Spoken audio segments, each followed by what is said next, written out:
குறைதனை தீர்த்து அருளதை தந்த சாம்பசிவ சங்கரன் சங்கரன் சங்கரன் சங்கரன்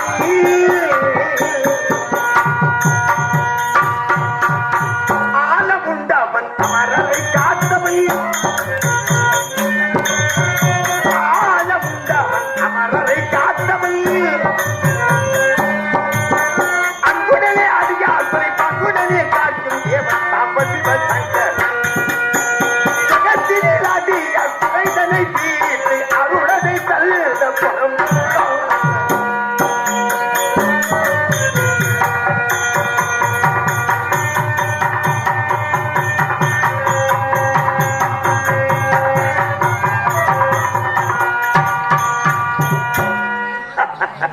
பார்க்கடலை பாத்திரமாகவும் மந்திரிகிரி மலையை மத்தாகவும் வாசி என்று சொல்லக்கூடிய பாம்பை கயிறாக கொண்டு அன்று தேவர்கள் ஒருவரும் அசுரர்கள் ஒருவரும் அமிர்தம் கடைந்தார்கள்.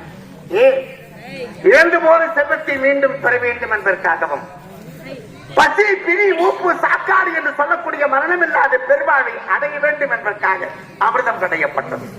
அமிர்தம் கடைகிற நேரத்திலே காமதேவி கற்பக விருட்சம் சங்கநிதி பதுமநிதி ஐராவதம் இப்படி சொல்லக்கூடிய செல்வங்கள் எல்லாம் அதில் தோன்றியது. தேவர்கள் எல்லாம் அந்த செல்வங்கள் தோன்றுகிற போது அது உனக்கு எனக்கு உனக்கு என்று போட்டி போட்டு ஓடி வந்தார். இறுதியிலே அந்த ஆழியில் ஆழம் என்று சொல்லக்கூடிய விஷம் தோன்றியது. அது மட்டுமா தோன்றியது? இந்த வாசி என்று சொல்லக்கூடிய பாம்பை கயிறாக போட்டு கடைய கடைய கடைய கடைய கடைய தானும் வழிதாங்க முடியாமல் விஷத்தை அதில் கட்டிவிட்டான். ஆழியை தோண்டியது ஒரு ஆழம், இந்த வாசிகையை கட்டியது ஒரு ஆழம். இரண்டும் சேர்ந்து ஆழம் என்று சொல்லக்கூடிய கொடிய விஷமாக மாறியது. தேவர்கள் பார்த்து பயந்து ஓடிவிட்டார்கள். நான் என் அருகிலே இருந்த சுந்திரனை அழைத்து, சுந்திரா அந்த ஆலகால விஷத்தை அள்ளி கொண்டு வாய் என்று கட்டளையிட்டு சிவாய நம என்று என் நாமத்தை சொல்லி அருகிலே சென்று ஆலகால விஷத்தை 4 கழிவோர் திரட்டி கொண்டு வந்து எடுத்து கொடுத்தான். தேவர்களை காக்கும் ஒரு தாகதை ஆவென்று புசித்தேன். என் அருகிலே நின்று கொண்டிருந்த உமா மகேஸ்வரி ஓடி வந்து, சுவாமி உலகத்தில் இருக்கின்ற ஜீவராசிகளுக்கெல்லாம் படியெழுந்து காத்து ரட்சிக்கின்ற நீங்கள் விஷத்தை வாரி புசிக்கிறேன். உங்களுக்கு ஏதாவது ஆபத்து வந்துவிட்டால் இந்த ஜீவன்களின் கதி என்ன ஆவது என்று என் கண்டத்தை இருக பற்றினால் விஷமானது ஒதுங்கி என் தொண்டை குழிக்குள் ஒரு புறமாக நின்று விட்டது. விஷத்தை நான் நிறுத்திக் கொண்டேன். விஷமற்ற பரிசுத்தமான அந்த அமிர்தத்தை என் மற்றொரு சிவன் ஆராயணன் ஜெகன் மோகினி என்று சொல்லக்கூடிய பெண் அவதாரம் தாங்கி கரத்தில் ஒரு கரண்டி எடுத்து தேவர்களையும் அசுரர்களையும் பந்தியில் அமர செய்து அரக்கர்களை ஏமாற்றி அந்த அமிர்தத்தை தேவர்களுக்கே பகிர்ந்தாள். அப்படி தேவர்கள் இதை உண்ட காரணத்தினாலே அவர்கள் மரணமில்லாத பெருவாழ்வை பெற்றிருக்கிறார்கள். ஆனால் அதில் சிவர்பாணி என்று சொல்லக்கூடிய ஒரு அசுரன் இந்த பெண்ணை அசுராக்களில் ஏமாற்றி அமிர்தத்தை தேவர்களுக்கே படைக்கிறாளே என்று ஓடி வந்து சூரியனுக்கும் சந்திரனுக்கும் இடையிலே அமர்ந்து ஒரு கரண்டி அமிர்தத்தை புசித்து விட்டார். அப்படி உண்ட பிறகு சூரியனும் சந்திரனும் கண் ஜாடையால் காட்டி கொடுத்தார்கள். அந்த ஜெகன்மோகனியாக இருந்த நாராயணன் கரண்டியால் அடித்தான் அந்த சிவர்பானை. தலைவேறு உண்டம் வேறாக சிதறி உயிர் போகாமல் துடித்துக் கொண்டிருக்கிறது அமிர்தத்தை உண்ட காரணத்தினாலே. அமிர்தம் உண்டவருக்கு மரணமில்லை. ஆனால் எப்போது இவன் உயிரை காப்பாற்றுவதற்காக அமிர்தத்தை உண்டு தேவர் பக்கம் வந்தானோ இனி அசுராக்கள் பக்கம் இவனை அனுப்பக்கூடாது என்று சொல்லி அந்த முண்டத்திற்கு ஒரு சிரசுக்கு ஒரு உடலும் வைத்து ராகு கேது என்று பெயர் வைத்து நவகிரகங்கள் இணைத்தார். அந்த ராகும் கேதும் ஒன்றாக சேர்ந்து எங்களை காட்டுக் கொடுத்த சூரிய சந்திராலை என்றால் ஒரு நாளைக்கு நாங்கள் பழி தீர்க்க வேண்டும், அப்படி ஒரு வரம் தாருங்கள் என்று என்னை கோரி தவம் செய்தார்கள். நான் அவர்களுக்கு அப்படியே ஒரு வரமளித்தேன். அந்த வரமளித்த இடம்தான் இன்றும் மயிலாடுதுறை மாவட்டத்தில் இருக்கிற திருப்பாங்குரம் என்று பெயர். அங்கே பாம்புகள் 2 தவம் செய்து என்னிடத்தில் வரம் பெற்ற இடம். எனக்கும் அங்கே பாம்புரநாதர் என்றே பெயர். வடமொழியிலே சேஷபுரீஸ்வரர் என்று சொல்வார்கள். அப்படி வரம் கொடுத்த காரணத்தினால் அந்த ராகு சூரியனையும் கேது சந்திரனையும் ஒரு 3.25 நாழிகை ஒரு முகூர்த்த நேரம் 1.5 மணி நேரம் ஒளி கொடுக்காமல் மறைக்கிற சக்தியை நான் கொடுத்தேன். அதுதான் இந்த உலகத்தில் நிகழ்கின்ற சூரிய கிரகணம் சந்திர கிரகணம் என்று சொல்வார்கள்.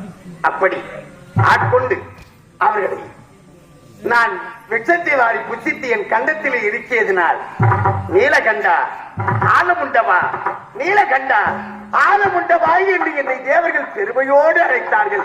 அன்று முதல் இன்று வரை நான் ஆலமுண்டவன் அமரரை காத்தவன் ஆலமுண்டவன் அமரரை காத்தவன் அன்புடனே அடியார் பண்புடனே காக்கும் தேவன் சாம்பசிவன் தங்க சங்கரன்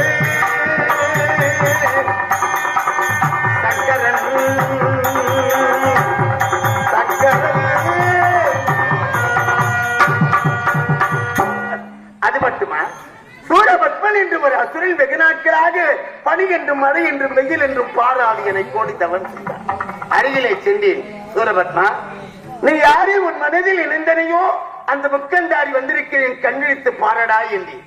கண்விழித்து என்னை பார்த்த மாத்திரத்தில் அதிர்ச்சியாகி போனான்.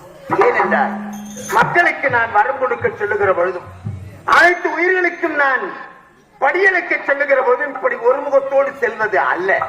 ஈசான்யம், சத்குருஷம், ராமதேவம், அகோரம், சாந்தியோஜானம் என்று சொல்லக்கூடிய 5 முகத்தோடு சென்று காட்சி கொடுப்பேன். ஆனால் எனக்கு 6 முகம், அதோ முகம் என்று ஒரு முகம் ஆகாயத்தை நோக்கியபடி இருக்கும். அது எவர் கண்ணுக்கும் தெரியாது. ஞானிகள் மட்டும் தன் மனக்கண்ணால் உணர முடியும். அவ்வளவுதான்.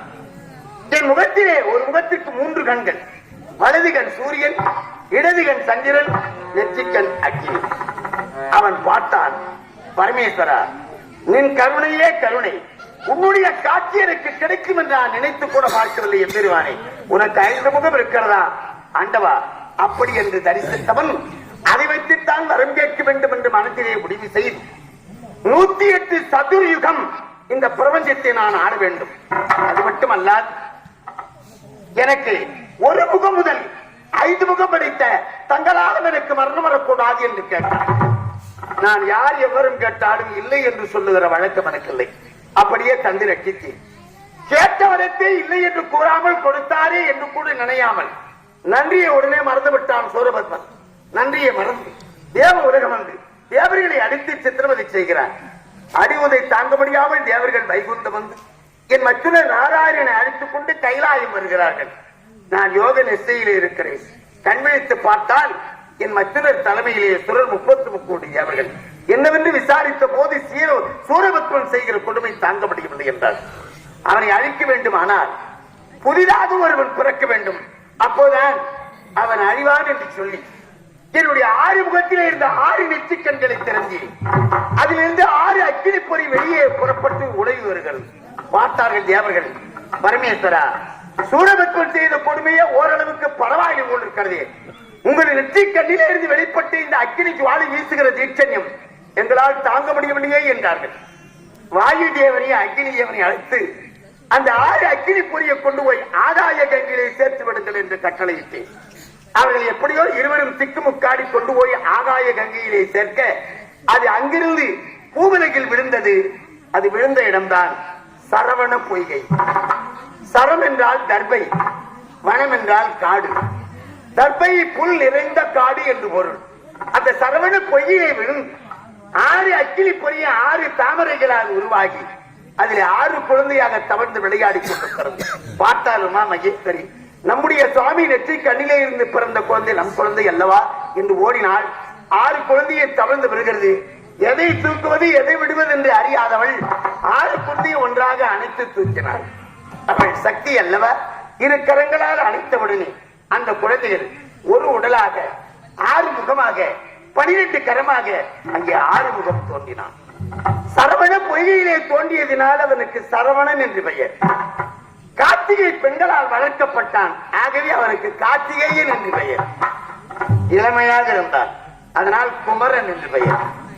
மிக வலிமையோடு இருந்தான், அதனால் கந்தன் என்று பெயர். அழகாக இருந்தான், அதனால் முருகன் என்று பெயர். அவனை விட அழகு வேறு யாரும் இல்லை, பேரழகு, அதனால் அவருக்கு திருமுருகன் என்று பெயர். இப்படி காரண பெயர்கள் பல கொண்ட ஆகம கடவுளாக திகழ்ந்தார். உடனே சக்தியானவள் தன்னுடைய சக்தியெல்லாம் ஒன்றாக திரட்டி அதை ஒரு ஆயுதமாக்கினாள். அதுதான் சக்தி வேலாயுதம் என்று சொல்வார்கள். அப்படி ஆயுதமாக்கி, முருகா உன்னை அவதரிக்க செய்தது எதற்காக தெரியுமா? சூரபத்மன், பானுகோபன், சிங்கமுகன், தாரகன் என்று சொல்லக்கூடிய 66 கோடி அசுராக்கள் தேவர்களுக்கு தொல்லை புரிகிறார்கள். அந்த சூர சம்காரம் செய்வதற்காகவே உன்னை அவதரிக்க செய்தோம் என்று வேல் கொடுத்து வெற்றியோடு திரும்பி வா என்று அனுப்பினார். சென்றான். திருச்செந்தூர் என்ற எல்லையிலே ஓராண்டா ஈராண்டா 18 ஆண்டு காலம் போர் நடந்தது. அந்த 18 ஆண்டு கால போரில் 66 கோடி அசுராக்களை அழித்துவிட்டு வெற்றியோடு திரும்பினான் முருகன். தேவர்கள் எல்லாம் பூமாறி பொழிந்து, இனி தேவர் உலகத்திற்கே இவன் தான் சேனாதிபதி என்று சேனாதிபதி பட்டத்தை கொடுத்தார்கள். தேவ சேனாதிபதி.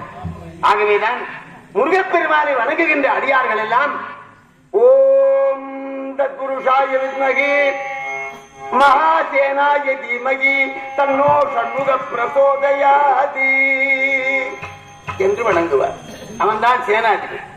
அது மட்டுமல்ல, தேவருக்கெல்லாம் தலைவராக இருக்கின்ற தேவகுமார் மனமகிழ்ந்து தன் மகள் தெய்வ யானையை திருப்புரம் குன்றம் என்ற எல்லையிலே திருமணத்தை செய்து அழகு பார்த்தார். அப்படி அந்த தேவருக்குரிய தீர்ப்பதற்காகவும் சூர சம்காரம் செய்வதற்காகவும் நான் பார்வதி கிட பாகமளித்தவன் பாதம் கண்ட சாமி தன்னை அளித்தவன்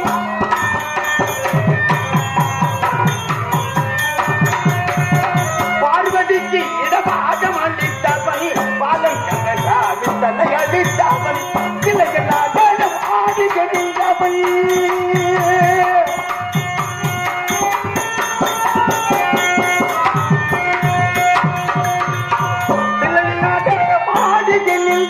திருவண்ண மலையில் தரிசனம் கண்டவன் சாம்பசிவன் சங்கர்.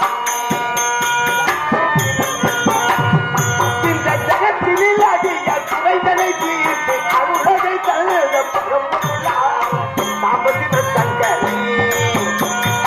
சங்கரன்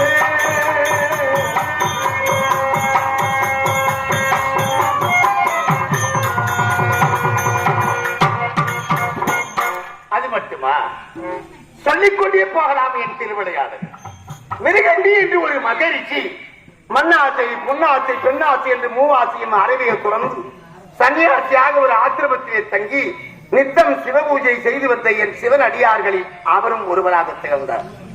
அவருடைய தர்ம பத்தினி மருத்துவதி என்று சொல்லக்கூடிய அம்மையார் கணவனுக்கே தொண்டு செய்து அவளும் சிவபக்தியில் ஆழ்ந்து விட்டாள். சிற்றின்பத்தை மறந்து பேரின்பத்தை நாடி வாழ்ந்து வந்தார்கள். வயதான காலம், கடைசி காலத்திலே அவர்களுக்கு ஒரு ஆசை வந்து விட்டது. ஆசை எல்லோருக்கும் வர வேண்டிய ஒன்றுதானே. ஆனா அவருக்கு வந்து ஆசை என்ன தெரியுமா? இப்படியே வாழ்ந்து விட்டோமே, தான் இறந்த பிறகு தன் பெயரை சொல்வதற்கு ஒரு பிள்ளை இல்லையே என்று ஏங்கினார். இந்த உலகத்திலே எல்லோரும் நமக்கு ஒரு பிள்ளை பிறந்தால் வெளியிலே சென்று கை நிறைய சம்பாதித்துக் கொண்டு வந்து கொடுப்பான் என்று யாரும் நினைப்பதில்லை.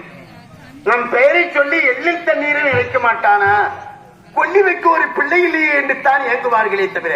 ஏன்னா அதுல பெரிய சூட்சம் இருக்கு. இவன் எள்ளில் தண்ணீரும் இறைத்தானே ஆனால் தகப்பனாரும் பாட்டனாரும் முப்பாட்டனாரும் நிம்மதியாக வாழ்வார்கள், சொர்க்கம் போவார்கள்.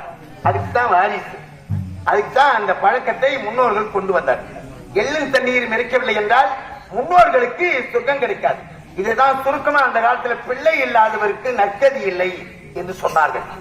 பிள்ளை இல்லாதவருக்கு நற்கதி இல்லை அப்படி என்று சொன்னார்கள். அதாவது சூட்சமா. அதனாலே தனக்கு பிறகு தன் பெயரை சொல்லி எள்ளில் தண்ணீரை இறைக்க ஒரு பிள்ளை இல்லையே என்று என்னை கோரி தவம் செய்தார். அருகில் ஓடி சென்றேன். மிருகண்டு, உன்னுடைய தவநிலையை கலைத்து என்னை பார், உனக்கு என்ன வேண்டும் என்று கேட்டேன். எனக்கு ஒரு குழந்தை வேண்டும். என்னப்பா அந்திம காலத்தில் குழந்தை வரும் கேட்கிறார். சரி, கொடுக்கிறேன். ஆனால் அந்த குழந்தை எப்படிப்பட்ட குழந்தை உனக்கு வேண்டும் என்று கேட்ட பொழுது அவர் சொன்னார், ஐயனே ஆண்டவா, தங்கள் அருளால் கிடைக்கின்ற அந்த குழந்தை சில காலம் ஆண்டாலும் எத்தனை யுகம் அழிந்து எத்தனை யுகம் தோன்றினாலும் இந்த பிரபஞ்சம் இருக்கும் வரை அவன் பெயரையும் புகழையும் மக்கள் பேசிக் கொண்டிருக்க வேண்டும். அப்படி ஒரு குழந்தை அப்படியே தந்தேன். ஆனால் அவரை சோதிக்க வேண்டும் என்பதற்காக அந்த குழந்தையின் ஆயுளை குறைத்து 16 வயது அவனுக்கு கொடுத்து, தக்க வயது வந்தவுடனே மருத்துவதி என்று சொல்லக்கூடிய அம்மையார் அவனை தலைவாரி பூச்சூடி பொட்டு வைத்து அழகு பார்த்து கருத்திய ஓலை சுவடிகளை கொடுத்து குருகுலத்திற்கு சென்று வா மகனே என்று முன்னெடுத்து என்று அழகு பார்ப்பார். தினந்தோறும் அப்படி நடந்து கொண்டிருக்கிறது. 16 வயது முடிய போகிறது. அன்று முன்னே அனுப்பி சந்தோஷமாக நின்ற அந்த தாய் அன்று மட்டும் தேம்பி தேம்பி அழுகிறார். தாய் அழுகிற சத்தம் மகனுக்கு கேட்டு திரும்பி பார்த்தார். என்னம்மா அழுகிறீர் என்றார். உண்மையை சொன்னார். என்னது? ஆண்டவன் கொடுத்த வயது எனக்கு 16. என்னம்மா வருகின்றார்? அம்மா, என்னுடைய தாய் கண்களிலே கண்ணீர் வர ஒரு மகன் பார்க்க கூடாது. தாய் கண்களில் கண்ணீர் வர ஒரு மகன் பார்க்க கூடாது. கலங்காது. அப்படி என்று கரத்தில் இருந்து ஓடிச்சு வடிகளை ஓடி சென்றான்.